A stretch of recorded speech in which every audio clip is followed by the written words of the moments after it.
Alright guys, today we're going to do a review on a 2020 Canam Defender XMR. Did a lot of research before I purchased this vehicle. I've had it about, I don't know, 3 months. Bought it from Atzenhofer Velocity here in Victoria, Texas. It's been a good unit. I picked the XMR over the Lone Star. Lone Star is just, it's got the fact it doesn't have any lift and it's got the smoother tires. The XMR is basically a snorkeled unit. Comes with the lift, comes with the tires, all that good stuff. I think the only con I would say is the XMR has a little bit of vibration with the tires on the pavement around maybe about 10 miles an hour, but once you're above or below that, it does just fine.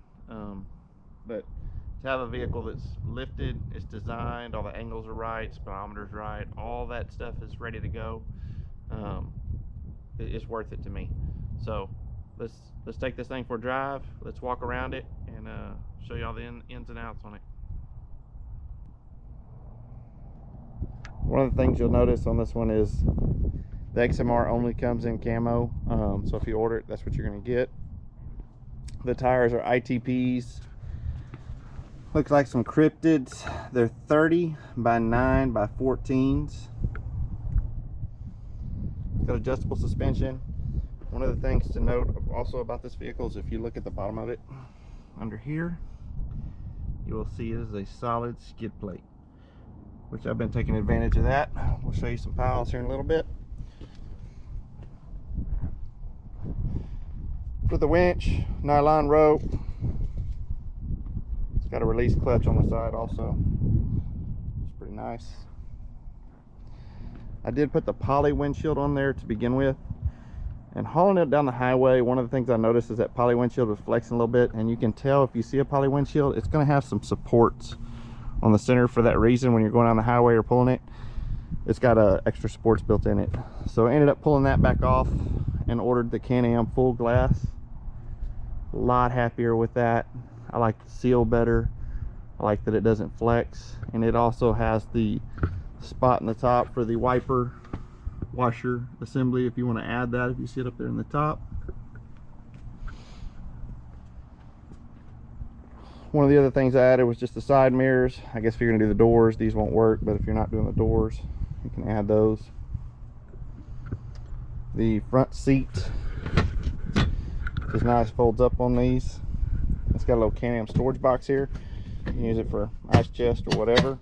Nice part is you can pull that out, have a flat spot, so if you've got dogs or something, makes it really nice. There we go. If you look, you can fold the center up also. Fold the driver up if you need to. These also have some nice fold down consoles with cup holders. 2 cup holders up here on the top of the dash, one there on the driver's side also. Got a nice cubby holes under there, put a bunch of junk in. This is a club box. It's kind of a neat feature. You can take this, you can actually carry it with you if you want. Makes a nice little cubby when it's removed.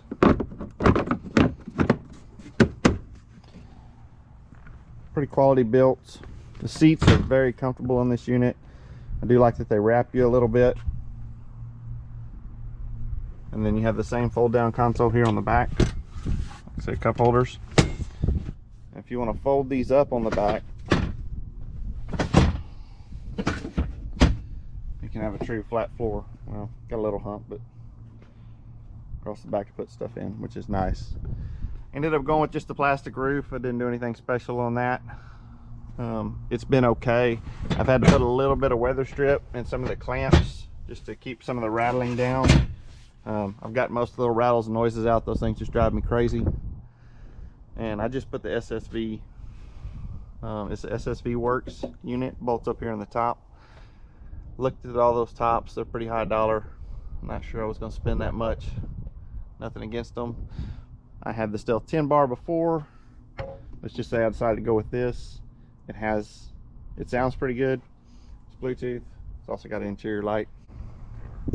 Walk around the vehicle. There's your gas cap filler right here. And then it's got a tilt bed also. Can lift there. Under the hood, fuel tank, air box on this side, oil dipstick. Pretty simple. Belt clutch assemblies on the other side. And this unit is truly snorkeled. If you look, this is a snorkel assembly that runs up the back wall.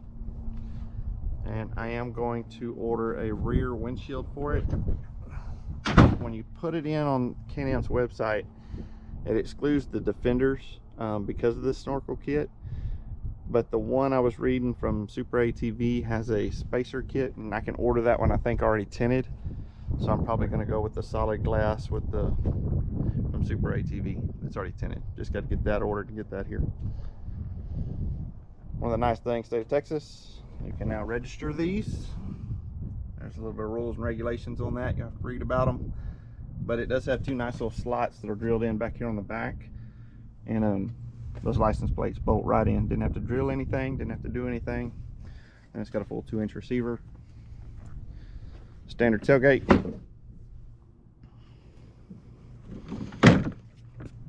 And it says on the tailgate, no more than 250 pounds. So that means I can still sit on it. We're over here. Here's your occupant, payload capacities, all that. If you want to pause the video, look at that.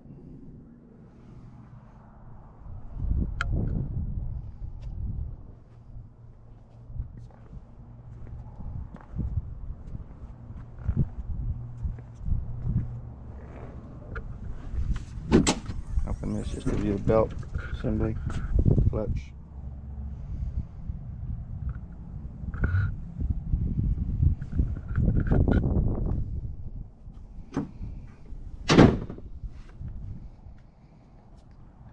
This has some high headrest on the back, which is kind of nice.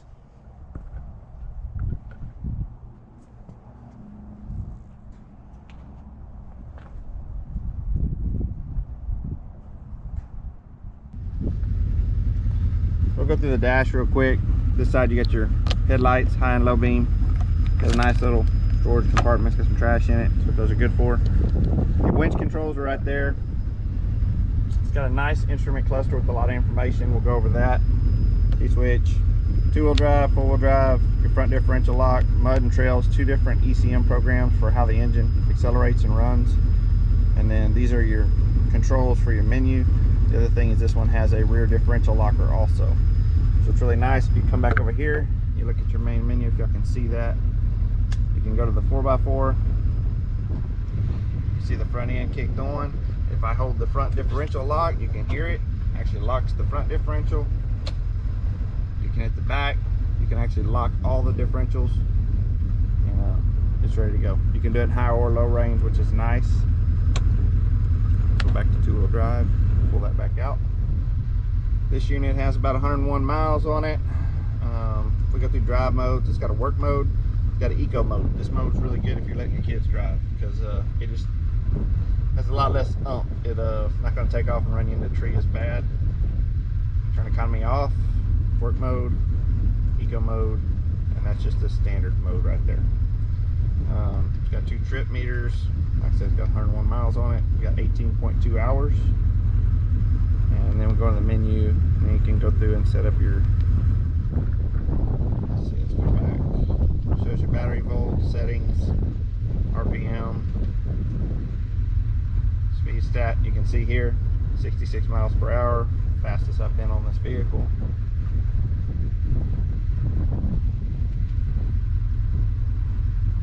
Alright, let's go for a drive. Alright, sorry if that moves around a little bit, but I want to show y'all where we're going, what we're doing. One of the things I really like about this unit is how quiet it is. Like I said, you hear a little bit of that vibration.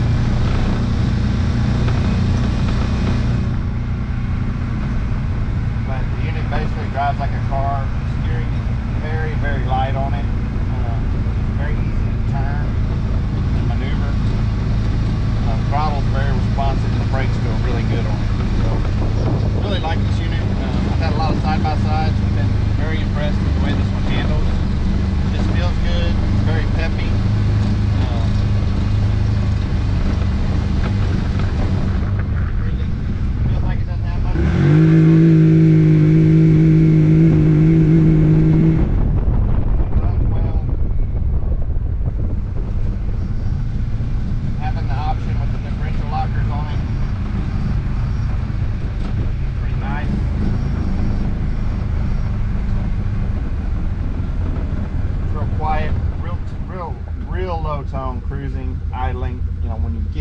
it does make a little bit of noise, so it does have some tone on the top end, but for the most part it feels pretty good. So we'll put in both the lockers. That's probably, I don't know, 8-foot heel. I've got some more heels on the other side we'll go over.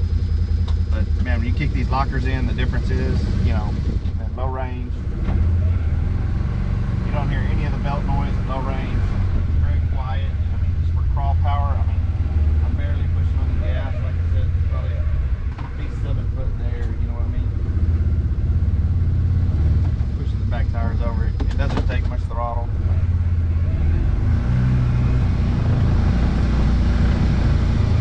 You can feel when the lockers are in. She does not like to turn. Bigger heels here. We'll get some use on the skid plate.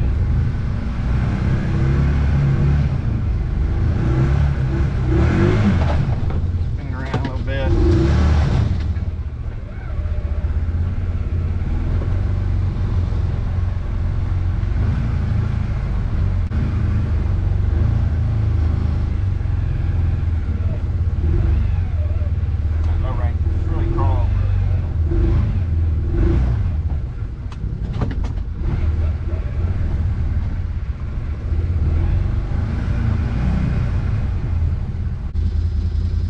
So overall, the vehicle handles good. I really like it. Like I said, it drives like a car.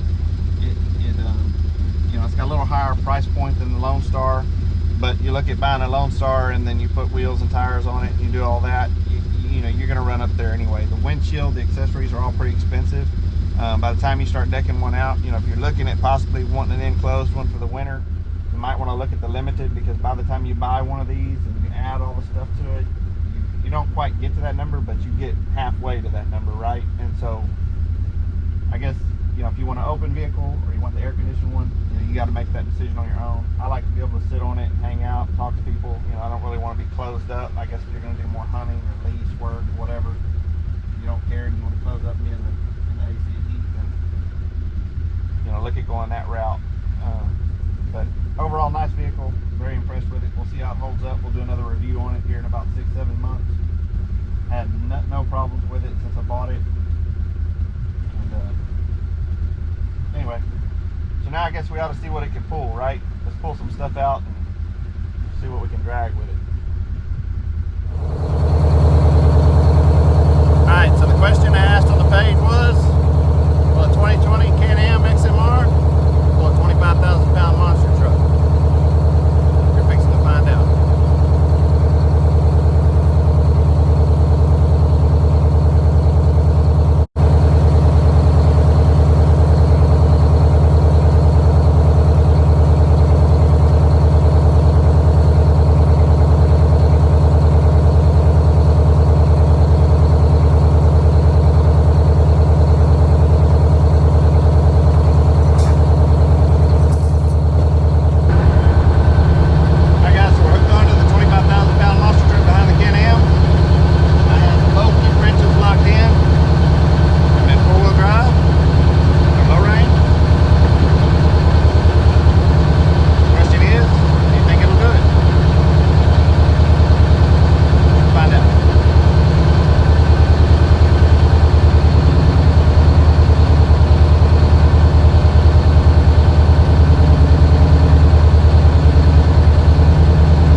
thank you everybody for watching. If you don't mind, please hit that like and that subscribe down in the bottom right hand corner.